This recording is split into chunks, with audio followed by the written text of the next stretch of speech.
Et donc c'est une manifestation en cours, deuxième journée de mobilisation donc contre la réforme du Code du travail, dans un contexte un peu particulier puisque les CRS ont décidé de se faire porter pâle. Évidemment, ils n'ont pas le droit de grève. Yves Lefebvre, juste quand vous regardez les images là des défilés parisiens, est-ce que vous êtes rassuré ? Il n'y a pas de débordement pour Non, il n'y a pas de débordement. Effectivement, il y a déjà le phénomène, je dirais, de la déflation avérée, semble-t-il, du nombre de manifestants. On n'est pas non plus dans le même contexte que nous étions, et fort heureusement, contre la loi El Khomri. Par contre, je crains quand même les manifestations de samedi qui programmées. Seront plus problématiques que celles-ci. Qui seront certainement plus problématiques. Parce que là, nous avons affaire à des salariés, qui plus est majoritairement à des fonctionnaires. Je reprends les propos dits par vos invités également. On n'est pas du tout dans le même contexte. On sait que dans les rangs, je dirais, pas uniquement et pas exclusivement dans les rangs des insoumis, mais dans tout ce qui peut gravir tout autour, dans ce qui est catalogué aujourd'hui en partie à l'extrême gauche.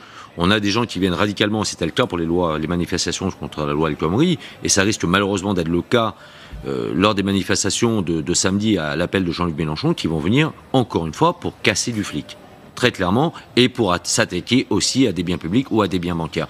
C'est un danger, on est dans la continuité de certaines actions qui ont eu lieu, et on est aussi dans la continuité des manifestations pour Notre-Dame-des-Landes, et ce qu'on a connu aussi à un moment donné, il y a maintenant presque quelques années de ça, pour les bonnets rouges en Bretagne.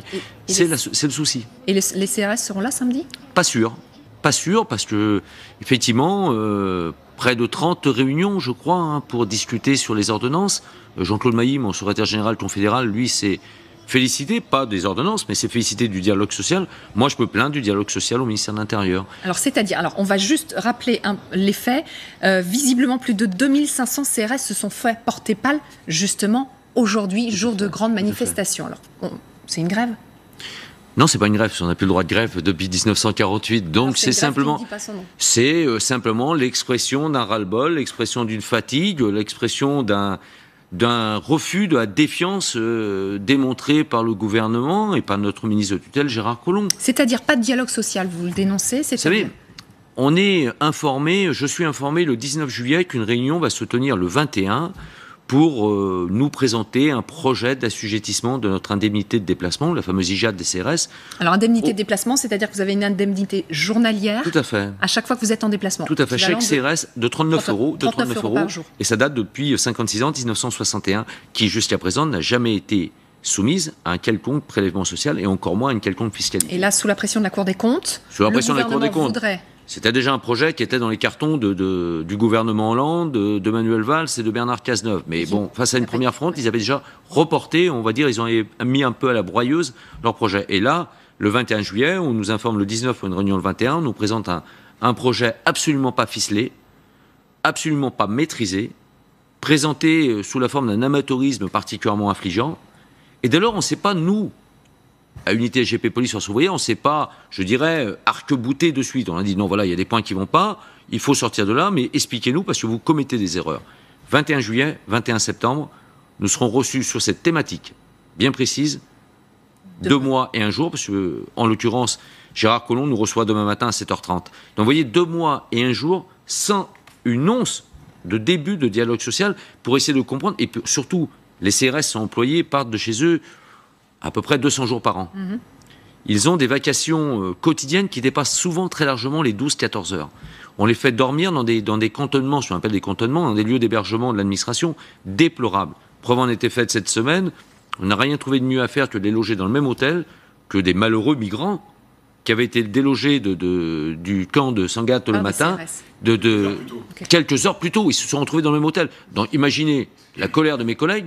Mais là, j'imagine aussi, et je stigmatise l'incompétence préfectorale en la matière. Donc ça veut dire que face au ras-le-bol, face à la non-écoute, d'après vous, il y a un moyen de pression, c'est de ne pas travailler aujourd'hui. Mais bien sûr, pour nous, c'est le seul outil. C'est une pression. C'est le seul outil. Moi, j'ai dit encore, enfin, les peu de fois où on m'a répondu au téléphone sur ce sujet, j'ai dit attention, et passez-moi l'expression, ça va péter. Parce qu'à un moment donné, on ne pourra plus admettre ça. Hier midi, on décide d'une réunion pour une intersyndicale historique en ce qui concerne la défense du métier des CRS, avec les 3 syndicats représentatifs qui pèsent à eux 3 90% des suffrages exprimés lors des dernières élections professionnelles. On démarre notre réunion à midi 30, 12h35 au pire aller, on reçoit un courrier non pas signé de Gérard Collomb. Il y a peut-être une stratégie de possibilités de porte de sortie à tout ça. Nous verrons plus clair demain matin, signé de M. Morvan, le directeur général de la police nationale, nous disant, ben voilà, on a décidé, ça sera comme ça, comme ça, comme ça. Franchement, si c'est pas de la provocation, très sincèrement, mais de quoi s'agit-il? De quoi s'agit-il? Ça veut dire que vous en attendez beaucoup de demain. Ça veut dire qu'il faut absolument que vous soyez entendu, sinon vous continuez. Bien sûr. Votre notre action sociale, votre action. On va continuer. Moi, demain, j'appellerai tous mes collègues. Et je suis convaincu que mes deux homologues de l'UNSA Police et d'Alliance Police Nationale feront de même. On va appeler toujours à la solidarité, à la mobilisation de nos collègues, parce qu'il faut quand même que... Un policier n'est pas un fonctionnaire lambda. Les risques encourus, les contraintes, les horaires, la vie de famille en complète déliquescence. Mais les CRS ne sont eux-mêmes pas des policiers ordinaires. Donc imaginez-vous, on ne peut pas aujourd'hui traiter ces hommes et ces femmes qui sont confrontés à toutes les violences, à toutes les difficultés, dans les rangs desquels on compte le plus grand nombre de divorces.